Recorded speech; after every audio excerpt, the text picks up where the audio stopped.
Hi everyone, welcome to our channel village by farm. So friends, ఈరోజు ఈ వీడియోలో వచ్చేసరికి ఏంటంటే మనకి సమ్మర్ సీజన్లో ఎటువంటి ప్రికాషన్స్ అనేవి మన కోళ్ళకి తీసుకోవాలి అనే దాని గురించి ఈ వీడియోలో అయితే చెప్పబోతున్నాను. యాక్చువల్గా ఏంటంటే మనకి సమ్మర్ సీజన్ అనేది స్టార్ట్ అయ్యి చాలా నాళ్ళు అయింది. కాకపోతే ఇన్ని రోజుల నుంచి వచ్చిన ఎండ వేరు, మనకి ఇప్పుడు వచ్చే ఎండ వేరు, మే నెల నుంచి. సో ఈ టైంలో ఎటువంటి జాగ్రత్తలు తీసుకోవాలనే దాని గురించి నేను మీకు స్టెప్ బై స్టెప్ చెబుతాను. సో ఫస్ట్ మనం షెడ్ కాడి నుంచి అయితే మొదలెద్దాం. మనకు వచ్చేసరికి ఏంటంటే షెడ్ పరంగా ఎటువంటి ప్రికాషన్స్ తీసుకోవాలంటే మనకి బయట గోన్ సంచులు అని చెప్పి దొరుకుతూ ఉంటాయి కదా, ధాన్యం నిలబెట్టుకునేవి. అటువంటి రైతుల దగ్గరికి వెళ్ళి పనికిరానివి మనం ఎంతో కొంతకి బార్గెయిన్ చేసుకొని మన షెడ్ చుట్టూతో, ఇక్కడ వీడియోలో చూస్తున్నారు కదా, అలా మన షెడ్ చుట్టూతా మన సరిపడే గోన్ సంచులు అనేవి మనం ఒక పెద్ద పట్టలా చేసుకొని పెట్టుకోవాలి. నెక్స్ట్ అలాగే మన షెడ్లో కింద ఇసుక ఉండేటట్టు చూసుకోవాలి. ఇవనేవి ఎందుకంటే మనకి ఆఫ్టర్నూన్ టైంలో మధ్యాహ్నం పూట షెడ్ చుట్టూతో ఉన్న గోన్ సంచులు తడిపేసి లోన ఇసుకను కూడా తడిపేసామంటే మనకి బయట నుంచి వచ్చే వడగాలి అనేది కోళ్ళకి లోన చల్లగాలిగా కన్వర్ట్ అయ్యి కూల్ ఎయిర్గా కన్వర్ట్ అయ్యి లోపల వాటికి చాలా అంటే చాలా ఫ్రీగా ఉండిద్ది. ఇలా చేయటం వల్ల ఏంటంటే మనకి చాలా అంటే చాలా బెనిఫిట్స్ అయితే ఉన్నాయి మన కోళ్ళకు వచ్చేసరికి హెల్త్ పరంగా. సమ్మర్ సీజన్లో ఒకవేళ మేము ఇంత చాకిరీ చేయలేము, మా వల్ల కాదనుకున్న వాళ్ళకి ఇక్కడ చూస్తున్నారు కదా, ఇది వచ్చేసరికి ఫాగర్స్. ఈ మధ్య సమ్మర్లో డైరీ ఫార్మ్స్ ఎవరైతే రన్ చేస్తున్నారో వాళ్ళకైతే ఐడియా ఉండిద్ది. ఇది చాలా అంటే చాలా వాడుతున్నారు. దీన్ని కూడా ఎత్తుకొచ్చి మన కోళ్ళ షెడ్లో ఇన్స్టాల్ చేయించుకొని వాడుకోవచ్చు, ఎటువంటి ఇబ్బంది అయితే ఉండదు. కాకపోతే ఇది అనేది కొంచెం కాస్ట్లీ. మనకి అమెజాన్ ఫ్లిప్కార్ట్లో అవైలబుల్గా అయితే ఉంది.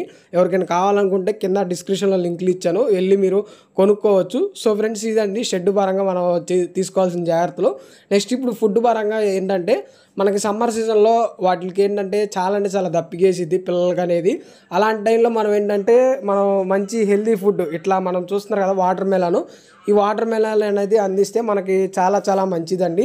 అలాగే ఆ వాటర్ మెలన్తో పాటు ఇక్కడ మీకు కొన్ని లిస్ట్ అనేది పెట్టాను. ఈ లిస్ట్లో ఉన్న ఫ్రూట్స్ అండ్ వెజిటేబుల్స్ కూడా మనం పెట్టుకోవచ్చు. ఇవి కూడా వాటర్ కంటెంట్ ఎక్కువ ఉన్నాయి. మీ ఏరియాలో ఏవైతే అవైలబుల్గా అయితే ఉంటాయో, ఏ ఫ్రూటు ఏ వెజిటేబుల్ అనేది అవైలబుల్గా ఉండిద్దో ఈ లిస్ట్లో ఉన్నాయి తీసుకొచ్చుకొని మీ కోళ్ళకి అనేవి డైరెక్ట్గా ఇవ్వచ్చు. అలాగే ఇంకొక విషయం అండి, మనకి ఈ మధ్య కాలంలో నేను వీడియోస్లో అయితే చూస్తున్నాను సోషల్ మీడియాలో, చాలామంది తెలియక బొబ్బాస్కాయ పప్పాయ అనేది కూడా ఇస్తున్నారు. అది అనేది ఇవ్వకూడదు. ఎందుకంటే మనకి గుడ్లు పెట్టే పెట్టకి ఇండైరెక్ట్గా మనం అబార్షన్ అనేది అయిపోయింది. ఎందుకంటే గుడ్లు పెట్టే పెట్టకి బొబ్బాస్కాయ అనేది తినిపిస్తే మనకి గుడ్లు పెడతాం అనేది ఆపేసేసిద్ది. సో దయచేసి బొబ్బాస్కాయ అనేది వాడమాకండి. ఈ లిస్ట్లో ఉన్నవి చూసి మీరు తెచ్చుకొని మీ కోళ్ళకి మధ్యాహ్నం పూట అనేది ఇవ్వండి. నెక్స్ట్ అలాగే కుదిరితే కనుక చిన్నపిల్లలు ఏవైతే బయటకు వదులుతారో వాటికి తాగే నీళ్ళలో మనం ఏదైతే సబ్జా మనం ఇంట్లో మధ్యాహ్నం పూట తాగుతామో అవనేది తీసుకెళ్ళి కొంచెం వాటికి కూడా కలిపితే మనకి వడదెబ్బ అనేది తగలకుండా ఉండిద్ది.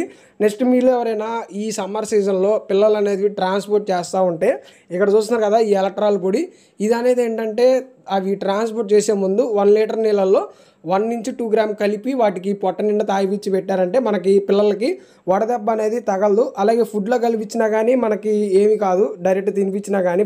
సో ఫ్రెండ్స్, మరి ఇదండి నాకు తెలిసిన ఇన్ఫర్మేషన్. నేను వాడేది ఈ సమ్మర్ సీజన్లో ఏవైతే నేను ఎట్లయితే కోళ్ళని కాపాడుకుంటానో ఆ ప్రాసెస్ అంతా నేను ఈ వీడియోలో అయితే చెప్పాను. సో మీకు ఎలా ఉందో, నచ్చిందో నచ్చలేదో కామెంట్ సెక్షన్లో కామెంట్ చేసి చెప్పండి. అలాగే మన కోళ్ళ మిత్రులందరికీ మీ గ్రూపుల్లోకి అన్నిట్లోకి షేర్ చేయండి. నేను ఏమైనా ఎట్లా చెప్పాను అనేది కూడా కామెంట్ సెక్షన్లో కామెంట్ చేయండి. మీకు ఏమైనా తెలిసినా కానీ చెప్పండి, 10 మందికి తెలిసిద్ది. కామెంట్స్ ఓపెన్ చేసి చూస్తారు కాబట్టి మీకు తెలిసింది కూడా షేర్ చేయండి. నాకు తెలిసింది నేను ఈ వీడియో రూపాన్ని అయితే షేర్ చేశాను. సో ఫ్రెండ్స్, మరి అదండి, ఇంకొక వీడియోతో మళ్ళీ మనం అందరం అయితే కలుసుకుందాం తప్పకుండా. మన మెడిసిన్ ఛానల్లో మాత్రం ఇక మీదట డైలీ పెడతానికైతే మ్యాక్సిమం ట్రై చేస్తూనే ఉంటాను. అట్లీస్ట్ 10 డేస్కి ఒక వీడియో అయినా పెడతానే ఉంటాను నేను వచ్చేసరికి. సో ఫ్రెండ్స్, మరి అదండి, ఉంటాను. మళ్ళీ ఇంకొక వీడియోతో మళ్ళీ మన అందరం అయితే కలుసుకుందాం ఫ్రెండ్స్.